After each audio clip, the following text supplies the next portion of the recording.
Alam niyo ba kung ano ang ulang? Ito po ang ating freshwater giant prawns. At hindi ito ordinaryong hipon. Pansinin ninyo ang kanyang ulo na mas malaki at ang kanyang mahabang sipit. Dito sa Kalumpit, Bulacan, marami ang ganitong uri ng yamang tubig. Kaya isa ito sa ipinagmamalaki ng kanilang bayan.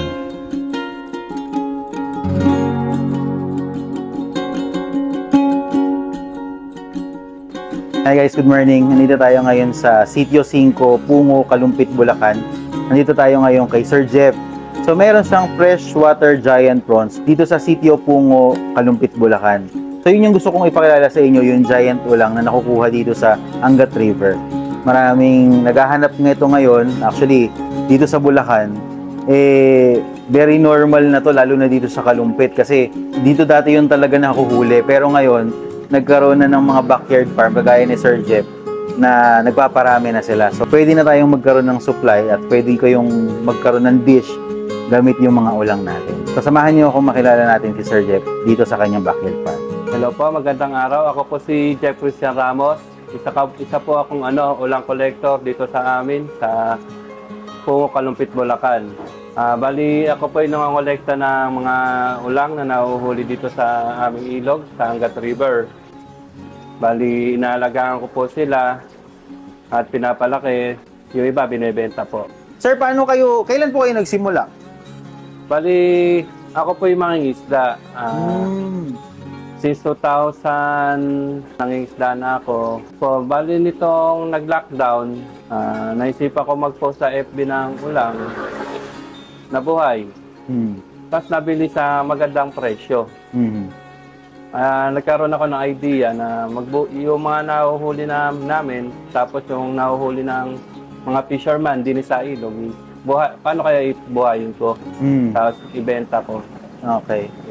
Yung ibig sabihin, ako po sa pagkaalam ko kasi, ang ulang talaga nahuhuli dito sa Angat River. Dito lang po ba talaga sila nahuhuli? Bali po ang ulang is dito po sa Angat River, saka sa Pampanga River nahuhuli. Okay. Bali dito po sa lugar namin is nagba-brackish water, kaya dito dumadami po talaga sila. Pag tag-araw, yung tubig namin, yung galing sa tubig dagat, sumusuba dito sa lugar namin. Yung ulang po kasi, pag nangitlog, gusto nila yung brackish water, yung medyo maalat yung tubig. Maalat. Okay. Kaya dumadami sila. Okay. Iniisip ko, baka kaya dito lang madalas, kasi baka nandito yung similya o yung school or... Tama po ba? Nandito po kasi yung naharap ng tubig na mga buried na female. Yung brackish water. Okay, yun yung talagang kailangan nila para makapagparami sila. Nung nagsisimula kayo, so nakapagbenta kayo, paano nyo naman sinimulan yung backyard? Bali, ganito po yun, sir. Nangingisda po ako. Yung mga pinagbibilang ko sa pangingisda, pinupundar ko naman mga gamit. Okay. Yan. Bali, ganun-ganun po kasi nag-upisa po ako sa RepTab. Puro ganun-ganun lang muna. Tapos, pabili-bili pa isa-isa mo ng aerator, oxygen pump, yan po. Ibig sabihin, inaral nyo? Inaral ko po yan, sir. Search sa Facebook, sa YouTube. Tapos, umattend po ako ng mga seminar sa Marikina, sa Araneta, yan. Sa BIPAR. BIPAR. Okay, okay. Bali, ito po, sir, yung ating grow-out tank na sa baba. Okay. Yan. Nandiyan po yung mga breeders natin. Ito naman po nasa second layer is yung hatchery. Hatchery. Okay.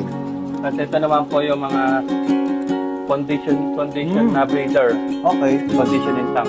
Sa breeders po kasi, ganyan size lang po yung masarapa. 5 to 6 inches. Okay, okay. So, ang setup niya, sir, para lang medyo mas maintindihan ko, paano ba? Yun ang, asa yung aerator mo? Bali, ito po yung aerator natin. Ayun, ang aerator. Okay lang, kita yun. Ito yung aerator. Opo. Okay. Bali, po siya, 2 years na po yan. Okay, okay. Solid na po. Tapos, tatakbo po siya dun sa setup. Ito, opo, sa mga setup po na yan. Okay. Ito po yung mga bumubula. Okay. Tapos, ito po, sir, yung ating water pump. Water pump. Ito yung nasa hose. Okay. Tatakbo naman siya. Ito yung filter. Filter po. Ayun.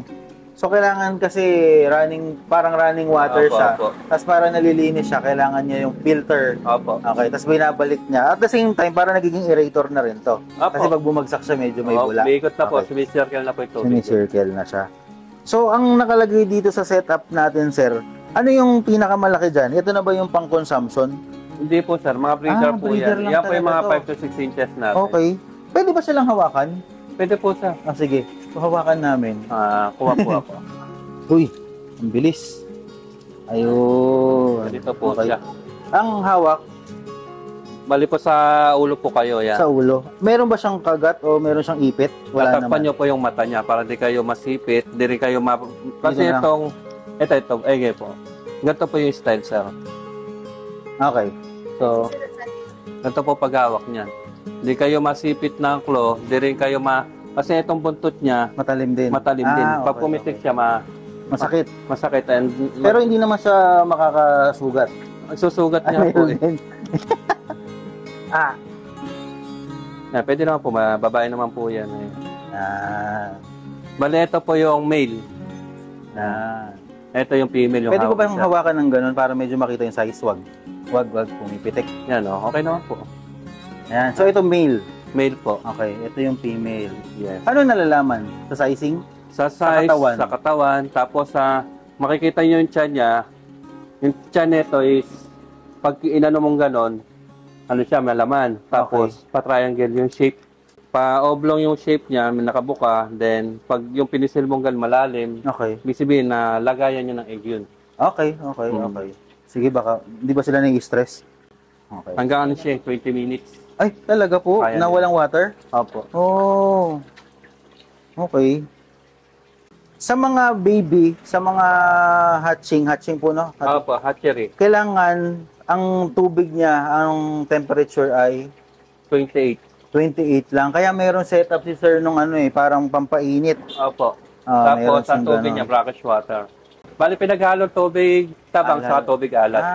Ibig sabihin, nagko-collect pa kayo ng alat at tabang? Ganun ba Bali, yun? ano po, sir, galing pa po kami nung Pangasinan nakaraan, kumuha po kami ng tubig. Talaga? Ganon? Bali, di naman namin sinadya yun. Oo, Bali, nag-deliver nadaan kami lang. doon ng breeder.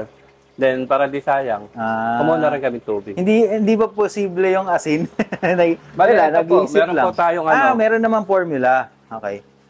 Iniisip ko kasi baka pwede namang asin lang. Ito naman, di naman basta-basta asin, sir. Okay. Medyo special. Artificial salt tawag namin dito. Artificial. Okay. Artificial salt po yan. Bali, andito naman yung mga nutrients na Kailangan ng ulam. Okay. ng larvae. Okay. Para Ang larvae. ano siya. Okay. Magnesium, chloride, Artificial, ano nga. Pwede ko po hawakan. calcium Kung chloride, ano siya, parang component siya. component siya. Ano siya, okay. So, ito yung kailangan ng setup. Sir, okay lang po ba? Tama ba ang direction ko kasi? Pwede nila kayong kontakin kung gusto nila na magtayo ng kanilang backyard. Pwede ba yon? Opo. Nagaganon ba kayo? Okay. Bali, willing naman po natin ibigay, magturo. Okay. Yun. So, ito yung mga kailangan. Tapos, ito para nabanggit ni Ma'am Jen na ito yung pagkain. Bali, Artemia po yan. Artemia. Bali, ano po siya, ganito. Sinalin ko lang siya. Okay. Hindi po yun yung lalagyan niya. Okay. Pwede amuyin? Mabaho ba to? Hindi, wala naman po amo yan. Ano po ba siya? Pagkain lang siya. Pagkain ng larvae. Pagkain siya, kumbaga parang sa langaw, parang ganun siya. Nabubuhay siya kasi pagkain talaga siya. Opo. So ginawa siyang parang dry para kapag pwede gusto niyo na siyang pakainin, pwede na siyang iyan. Okay, Opo. gets. Ito. Kumbaga parang sa lamok. Opo. Ano siya? Okay, buhay siya. So pag pag nag-hatch na siya, tsaka niyo lang siya binibigay. Opo. Automatic na 'yon. Bali kanina kapapakain ko lang kaya. Okay, wala na. Mamaya, gumagalaw siya. Yeah. Oo. Buhay din siya, live din. Okay. So kaya may aerator din siya. Opo. Okay. Sige. Okay. Dito naman, sir. Ano naman ng ito? Ay, lalaki, no?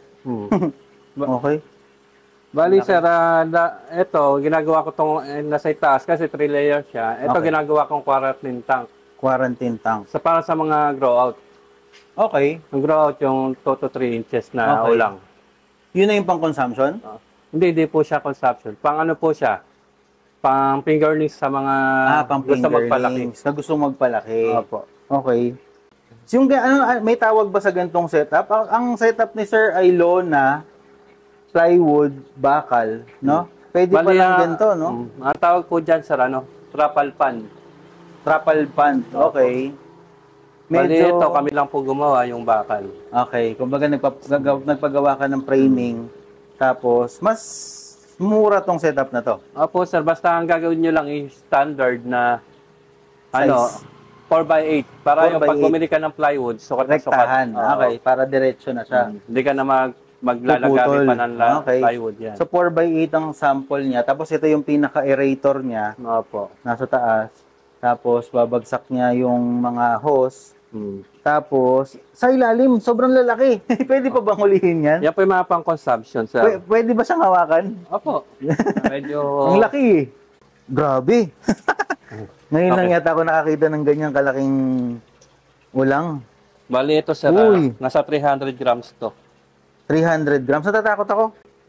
Pwede yan. Pag ganito? Pag ganito? Dalawang kamay para hindi kayo masipit. Laki. Ilan to?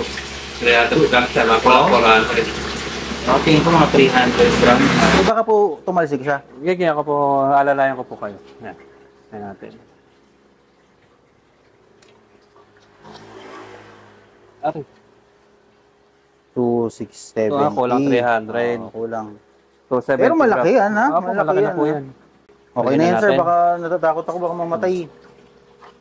Para sa akin, ang ulang kasi pag yung saglit mo lang siya yangas, hindi naman siya na ano. Basta ibabalik naman siya agad. Okay. So, halimbawa lang, sir. Halimbawa, gusto ko mag-setup ng same na to. Magkano ang kailangan kong i-ready? Sa ganito kasi, ano siya, around 15. 15. Sa tatlo na yan. Hindi. Halimbawa, isi-setup nyo pa. Iba pa yun. So, most likely, pag gusto mo magkaroon ng ganitong setup, at least mag-ready ka ng 15,000 plus yung labor o yung magiging usapan nyo ni sir para mai-setup yung ganitong Bali, sir, yung yung mga nag-aalaga, yung mga fish keeper, Apo. kayang-kaya nilang gawin to. Sa bagay. Madaming... Madali eh. Oo. Madali lang eh. Magaling yung utak ng mga fish keeper. Madali naman.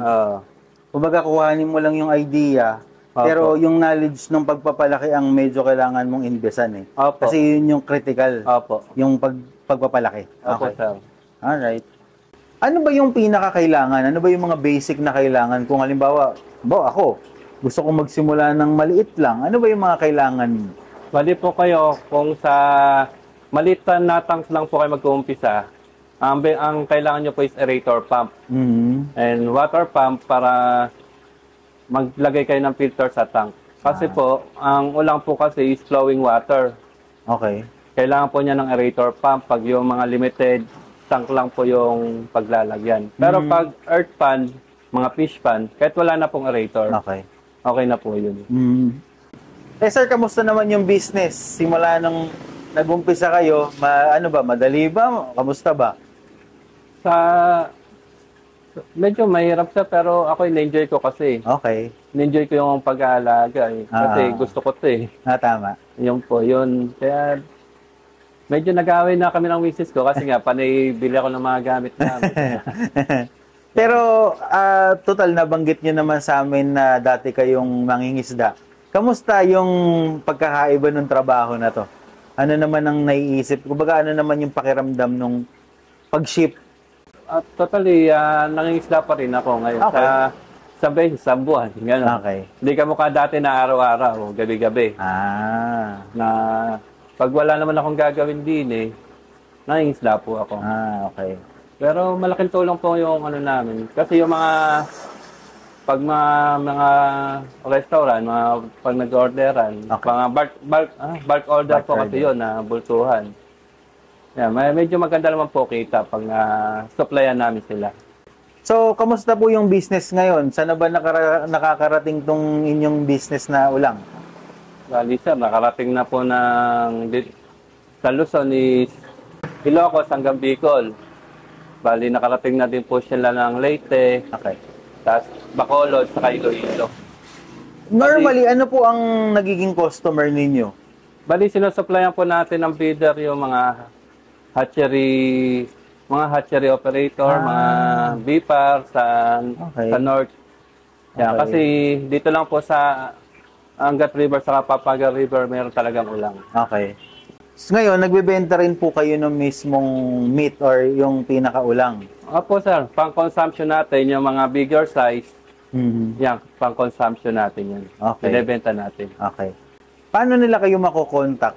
Sa mga gusto po mag-avail ng breeder, consumption, grow out, maaari nyo po akong kontakin sa aking page, Jeff Ulang Backyard Farm Kalumpit, o sa aking FB page, Jeff Christian Ramos po.